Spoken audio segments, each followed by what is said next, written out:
किस्त नंबर 21। पैगंबर इस्लाम हज़रत मोहम्मद सल्लल्लाहु अलैहि व आलिहि वसल्लम। हिजरत हबशा। ऐलान नबूवत के बाद अरब की ज़मीन और अरब के आसमान अपने पराए सब दुश्मन हो गए।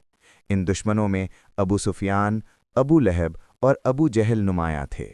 इन लोगों ने आप पर गंदगी डालना और आपको सहर और जादूगर कहकर सताना इन्होंने अपना वतीरा बना किया था। बाज़ मुअर्रिखीन का कहना है कि एक दफ़ा तो आप सल्लल्लाहु अलैहि व आलिहि वसल्लम पर कंबल डालकर अज़ियत देने का इरादा कर लिया था। इस किस्म के मसाइब और आलाम से जब हज़रत सल्लल्लाहु अलैहि व आलिहि वसल्लम तंग आ गए तो हिजरत हबशा का इरादा किया और अपने ख़ानदान को हिजरत का हुक्म दिया। चुनाचे 5 बासत को 100 मर्दोज़न ने हिजरत की और हबशा पहुँच गए।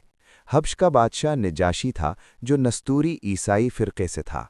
उसने इन लोगों की आवभगत की और खैर मकदम किया, मगर दुश्मन ने वहां पहुंचकर भी कोशिशें की कि ये वहां ठहरने न पाएं, लेकिन वो कामयाब न हुए।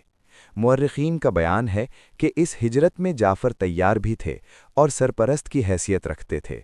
ये लोग सन 7 हिजरी तक वहीं मुकीम रहे और फ़तह खैबर के मौके पर वापस आए।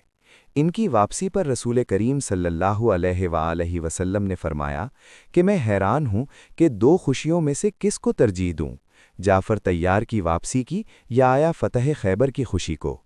अलगर्ज़ हिजरत हबशा के सिलसिले में जब कुफ़ार को मालूम हुआ कि यहाँ के जो बाशिंदे मुसलमान होते हैं वो चुपके से हबशा चले जाते हैं और वहाँ आराम से ज़िंदगी बसर करते हैं, तो उनकी दुश्मनी और बढ़ गई और मुख्तलिफ साजिशें करके निजाशी को भड़काने की कोशिश की, लेकिन निजाशी न भड़का और मुसलमानों की हिमायत करता रहा।